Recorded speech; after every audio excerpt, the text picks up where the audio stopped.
My name is Paddy Quinlan, and on behalf of Guildmore, I'd just like to introduce the team that we have assembled for the Ladywell Tower project. We're very excited to be here. We have had a couple of fun months putting together our proposals here, but we know, of course, that for yourselves, the community, this has been a question of many, many years to get to the point where we see a bit of progress. To give the overview of our team, Guildmore ourselves are developer and main contractor. We have Pringle Richard Sharrett, who are our architects, and we have our cinema operator, Curzon, and we'll go into a little bit more detail as we go through to the contribution of each of those players.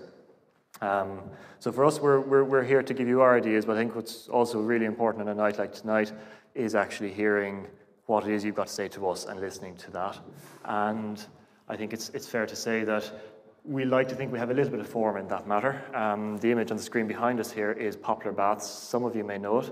It's in the London Borough of Tower Hamlets, and this is the last production that this team has put together. This was one where the local community got behind a derelict building. Building has sat derelict for 30 years. We're eager to see it saved, got it listed, put the momentum in just as you're doing here to getting it to a point where something happens. And the team together that we did, we listened to what the community were saying. We listened, I think, to what the building was saying as well in terms of what it needed, what it could fit, and what was appropriate for it. And we are very pleased that that building has actually won a New London Award just this year for conservation. And that's a building actually it's open to the public. We'd love any of you to go to Poplar, go for a swim, hop in, see what it's like. But we're not proposing to fill the pool in the play tower with water. I think you're provided for. The community has that provision at the moment. What we are planning to do is provide the cinema. I know we're not the first to propose that this evening, but we will set out a few of the points of differentiation that set ours apart. Curzon, we've gone to who we consider the best in the business to put this to operate this, and Rob in a few moments will talk about that as well.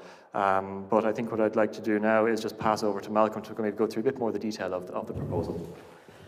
My name is Malcolm McGregor. I'm a conservation architect, and this was our project in Brixton as well. So there's 3 projects. They've all been award-winning, and this was very much a community-led project for the Black Cultural Archive in the centre and the heart of Brixton. It took us actually 12 years to realise that one. Hopefully this one we can realise faster. I'm going to go straight into the proposals and the ideas. This is a bit bleeded out, this image, but anyway, we want to bring back the heart of our scheme relies on what we see as the most important space. It's the hall space. What are we going to do with the hall space? And we feel that it's very important that hall space is realised in its own. So we work very hard with Curzon. It's a 3-screen cinema, which I'll show you how we get in there. But we feel that dynamic space is something that needs to be open to the public, that you come into. You can see it'll be the reception space, the cafe area, and we've managed to get the big screen, an 88 screen, as a volume within that space. And we've done that by actually sinking it into the pool. So we sink it into the pool. So actually when you come into that space, when you come into the huge hall space, the entrance where you have the reception, the cafe, and then you cut down and we place that 88 pool screen at the bottom. So you'll actually even be able to see the history of it. You'll be able to see how it sits within the pool, and within the first part will be timber boarding, much as it was. The second screen we've actually sunk into the bottom, where you've seen people of various schemes have been putting things at that bottom part, but we've managed to sit the 66 screen cinema at that rear place. And then we've managed to put another one at front. So here you're seeing that big space at the front, the big screen at the back, and the smaller screen tucked in to that building. We've managed to stack them on top of each other underneath the roofs and the spaces.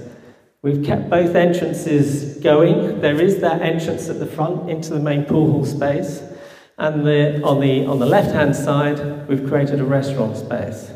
And we've managed to get a lift.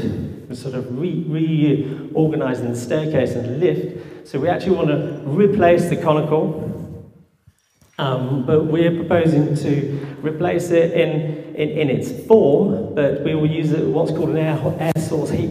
That's what we're thinking of, which will allow for the chilling of the various screens, the 3 screens. So it has a sort of function, and we also want to take people up there. And we've talked about it, we looked at it. You can actually get people up on that lift, which is 2 ways, so it works for the restaurant and for the cinema. Takes you up to the top. It's very tall, that tower, so actually the lift would take you up to the sort of uppermost level, and then we could create a staircase within the actual tower, so you could actually have a viewing platform at the very top. This is where you're seeing it going up, so you're seeing it in that space with the volume, the big screen in that space, and then the 2 screens at the back. We do have parking on the side, but we'll get onto that later, and we'll talk about the enabling development later. Here you're seeing it sort of from above. We're glazing over the courtyard. The courtyard for us is very central. That's a sort of circulation space for all 3 screens, really. You'll be coming down inside the pool, and for the 2 screens at the back, you'll be circulating around there. And at the front of the sort of that lower area, you've actually got the sanitary and toilet areas as well. And as you can see, here's the conical back, and you've got that lovely space at the top, viewing position at the top. In just touching in terms of enabling, we're very similar to the last one that you've seen, except we've pulled the housing back towards the back of the building, and we've got 4-storey housing there. We've gone slightly more on the side between the coroner's court, so that is actually 3 stories on that side there. That's actually a nursery in the lower level with apartment or special care facility above. Here's the nighttime shot.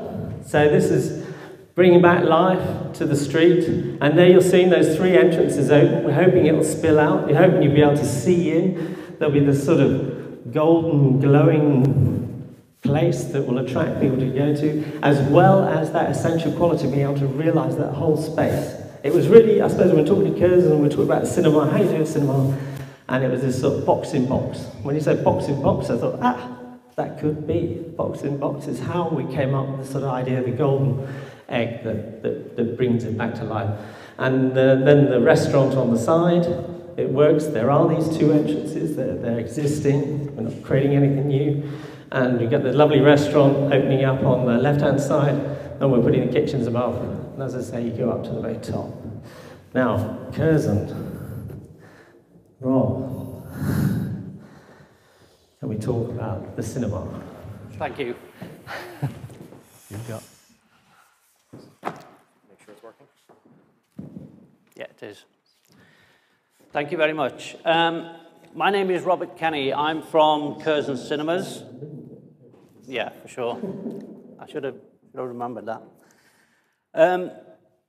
What I would like to do is just explain what Curzon is about, because we've heard from other cinema operators who may or may not be interested in this building. So what I'd like to do is to tell you a little bit about Curzon, because we're not represented in the south of London. And what I would like to also do is try and show you what differentiates us from other cinema operators as well.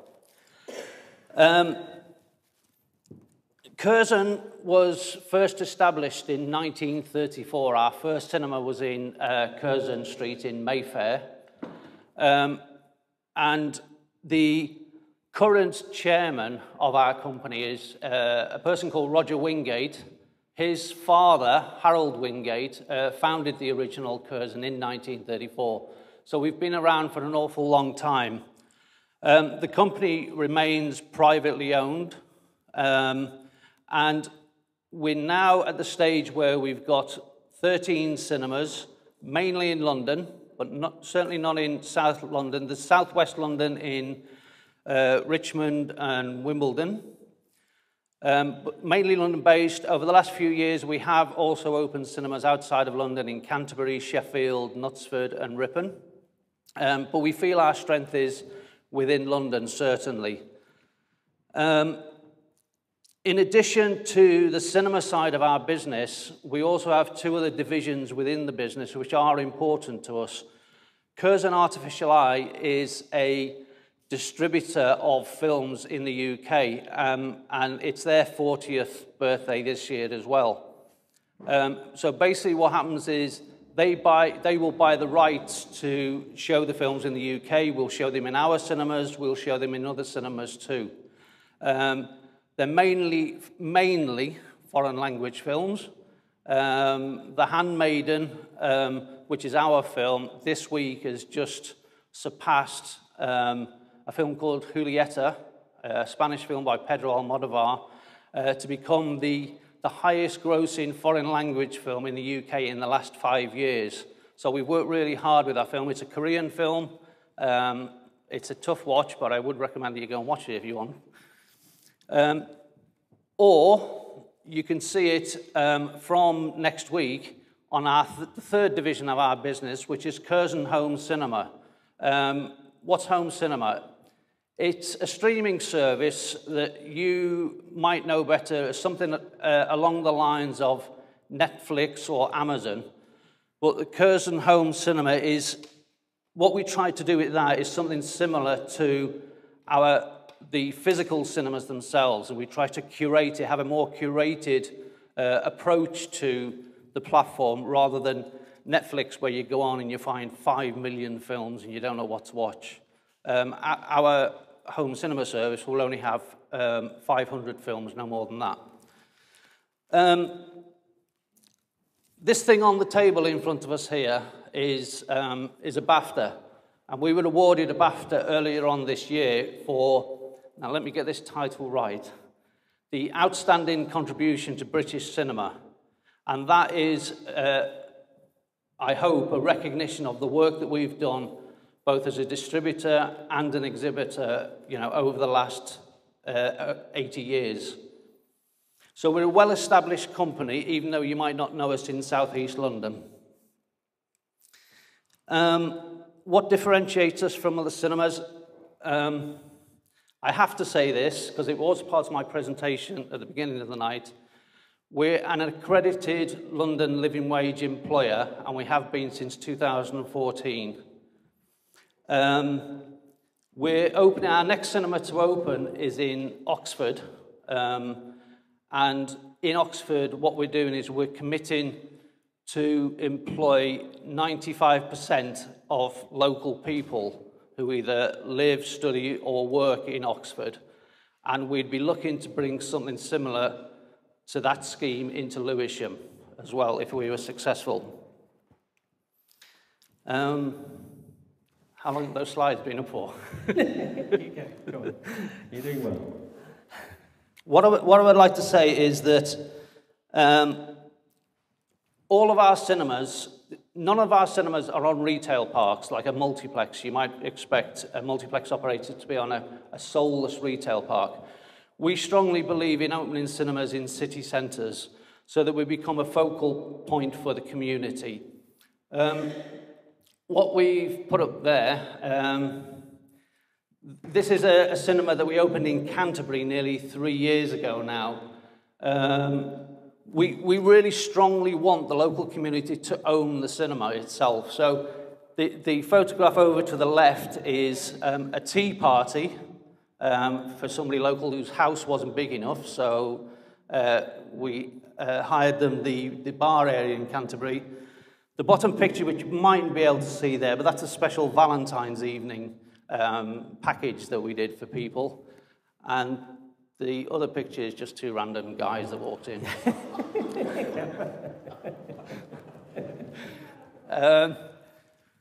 This is a cinema in Sheffield. Over to the left there, this is what we like to do in all of our cinemas. It was a film called The Girl with All the Gifts, which you may guess is a little bit of a horror film. But the author and the screenwriter was a guy that lived local to Sheffield, who approached us and said, could he come along and talk after a screening of the film? So that's what we did in Sheffield, and that's what we like to encourage in most of our cinemas. Top right is, again, that is Jenny from Sheffield, who went along to a local Freshers' Fair. And bottom right, we're back in Canterbury. That is a guy called Phil, who comes in once a week and does piano recitals for anybody who wants to come along and listen. Okay. Again, what we like to do, I keep repeating it, we like to get involved in the community. Top left, that's a charity event that we did with a film called I, Daniel Blake, which we did in association with a local food bank in Canterbury. We put a special screening on.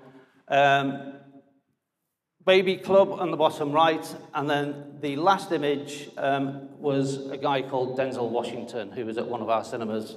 I think it was in Mayfair.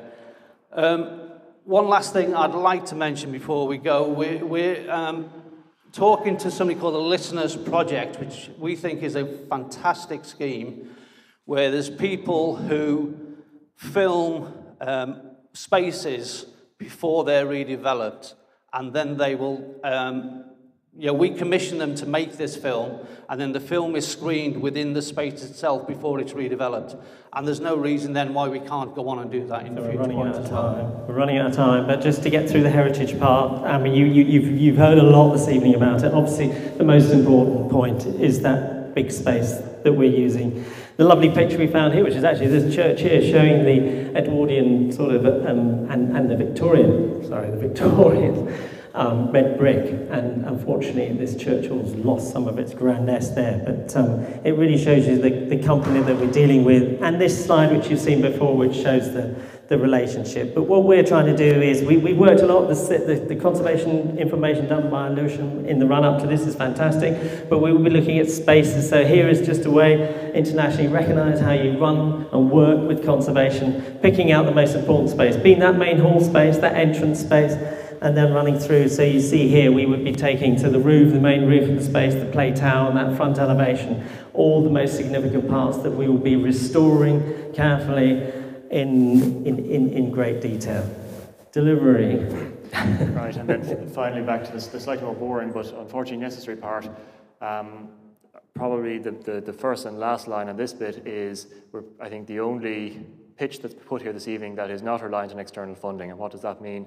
That means that yes, we're putting in a quantum of enabling development, I think not dissimilar to what's there on other bids, but the result of that, including substantially residential development and a nursery on the infill site between the two buildings, but the net result of that is, I think, very importantly, we can give a very substantial degree of certainty as to our ability to deliver this scheme by 2020. We're not reliant on the external funders. So therein is the trade-off. There is the enabling development. And I think to talk about, again, reiterating who we are, this is what we found in Poplar in 2012. This is how Poplar now looks, and I really do implore you go and have a look at this. We are still very, very proud of it, not to blow our own trumpets, but it is something that repays a visit. And for us, we're here trying to imagine, and even our managing director here, who is actually a local, who isn't old enough to have rubbed copper pennies into the brickwork, but he is old enough to have done martial arts in the play tower. He's equally committed to this. If we can do this at Poplar, here's the now. I want to show in 3 years' time what the after picture for this looks like. So in conclusion, we believe we've got the right solution for this project. We know we have the team that can deliver it, and we hope it's what you want. But we look forward to the feedback. Thank you. Thank you.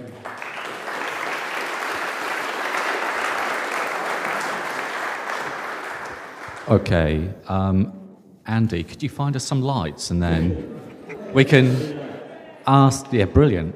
Now we can see who was talking all that time. That's probably not good. Put faces to the voices. We'll do questions from the audience.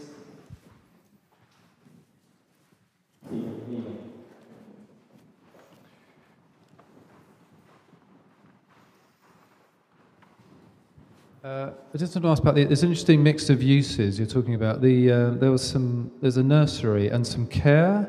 Something. You say a bit about how you think it all, why you've gone for those uses and how they work together. Am I switching? I am still. Yeah, sure.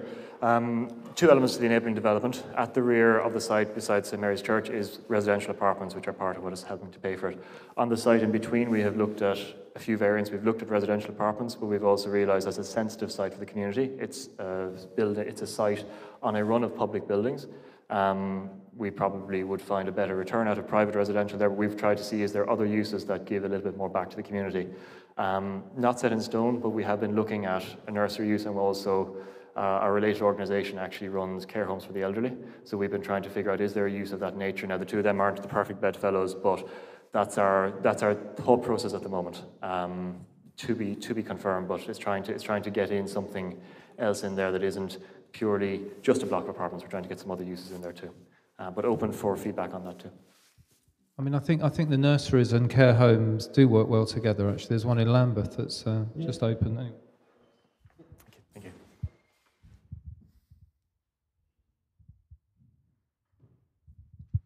My question actually might be more for you, Gavin, because it applies to all of the presentations, which is, what's the situation with ownership of the land? Does this pass to each of the groups? And also, as all the enabling development, presumably none of this has planning permission yet? So each of the bidders has put out some suggested proposals for the ownership that they would take of the asset as part of their offer, and that's part of what we'll be assessing. So those offers differ, as you can imagine, but the council is not looking to retain, if you like, a controlling interest. We may retain the freehold. It could be a leasehold development, leasehold disposal. So that is all in the mix, and that's part of what we will be assessing as an officer group when we're thinking about how are these offers different. And you mentioned planning. Obviously, what we're seeing today is all pre-planning stuff. You wouldn't see any of this stuff really until we have a partner or there's someone who has a substantial interest in this building and they want to come out and talk to the community about it as part of developing their planning application. So you're getting a sort of peek of the ideas that are developing here, and you'll still have the full planning process with all that thought about parking and transport and PTAL and housing to follow on. It's a supplementary.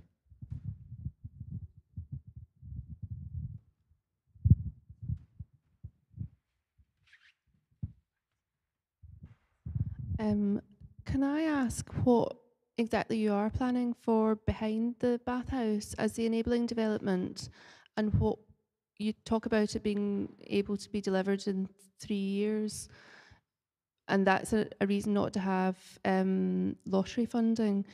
But would you consider doing less enabling development and getting funding and delivering it a year later? Yeah, I think it's a good question, and it's something that we tossed over and back as a team, trying to figure out what is the right answer for here. First part of the question, on the rear, we are in the region of 19 to 20 flats, which is broadly similar to what you would have heard earlier as well. And that is 4 stories in height, again, lower than the building on the former police barracks. And again, below tree line, etc. We have a few other visualizations we haven't used here showing the view across the churchyard. And actually, I think if we had them here, I think you would find them acceptable in that sort of term for the conservation area. But the point, and probably the key reason we went this route, not going heritage funding, is every month and every year that a building like the Play Tower sits empty and unused, albeit for good reason, albeit because it's waiting for funding, albeit everyone is putting huge efforts into getting that funding, is another year where it's at risk of the vandals and the arsonists and all the other things that befall buildings when they're left empty. And for us, the key thing of actually saving this building is to also do it as quickly as possible. And that was our logic. Any other questions? No? Okay. Great. Well, thanks very much to Guildmore.